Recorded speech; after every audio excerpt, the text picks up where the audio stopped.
Hello, I'm Lacey and I'm here to teach you how to do a quick and easy freeze frame clone trail effect using Adobe Premiere Pro. Here's a sneak peek of what your finished results should look like. But first we need to gather some footage. Get a funny and unique looking background to make the talent pop. The easiest way to pull this effect off is to put your camera on a tripod. You want to have yourself or your talent running around or dancing in a clear shot. Now let's get to the editing. Open Premiere Pro and put your best footage onto the timeline like so. Look for your first point where your talent takes a nice pose.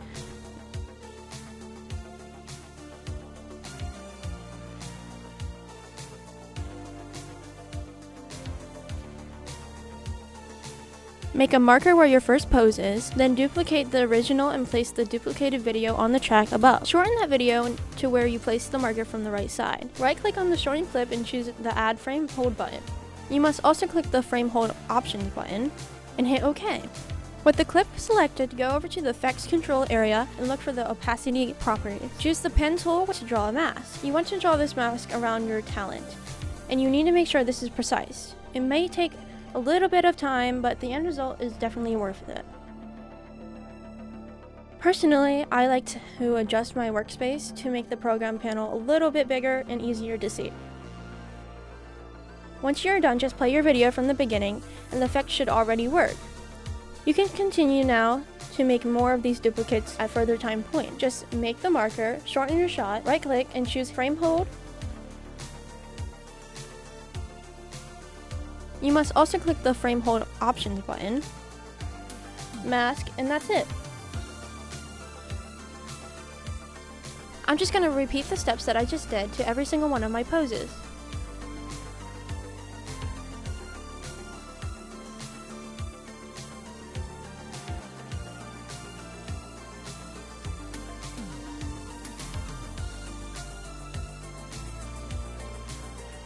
After doing this to all your poses, it should look like this.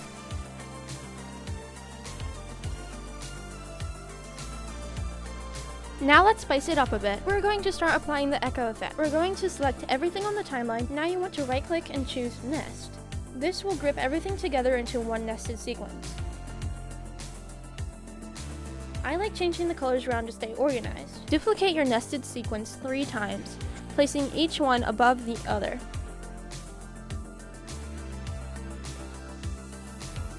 Now select your first duplication and nudge it over 2 frames to the right. To nudge, you use Alt plus arrow keys. Do the same thing to your second duplication 4 times. And the last one goes over 6 frames. Next, you want to change the opacity of your first duplication to 40, then the second duplication to 30, and finally the last duplication to 20. Here's what your video should look like so far. Using the razor tool, add a cut to all your duplications whenever you are about to make a fun pose.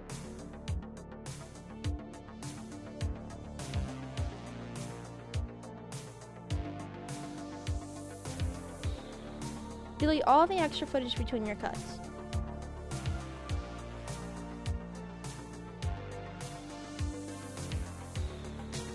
Once you're done cutting, select all your duplicates and add Cross Dissolve. To do this, go over to the Effects and Presets window and search Cross Dissolve. Apply this to both the beginning and end of all your clips.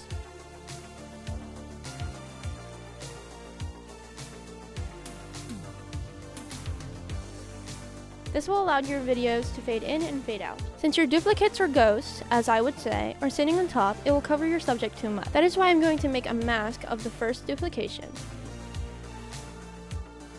You select your first duplication, go over to the effects panel and select Opacity Pen, just like before. This time we're going to make a very rough mask behind the talent.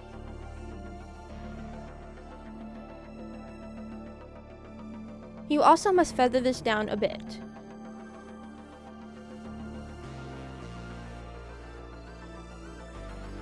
Enable the animation for your mask by clicking the stopwatch next to the mask path effect.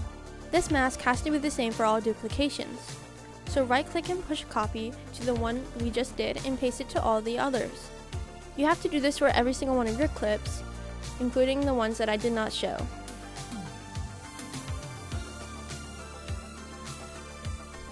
If your ghosts look a little bit too sharp, then you can add the Gaussian blur found in the Effects and Presets window to each duplication.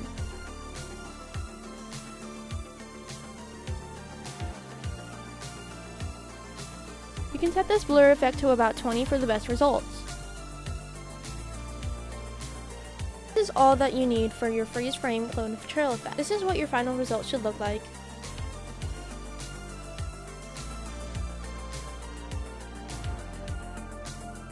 Thanks so much for watching.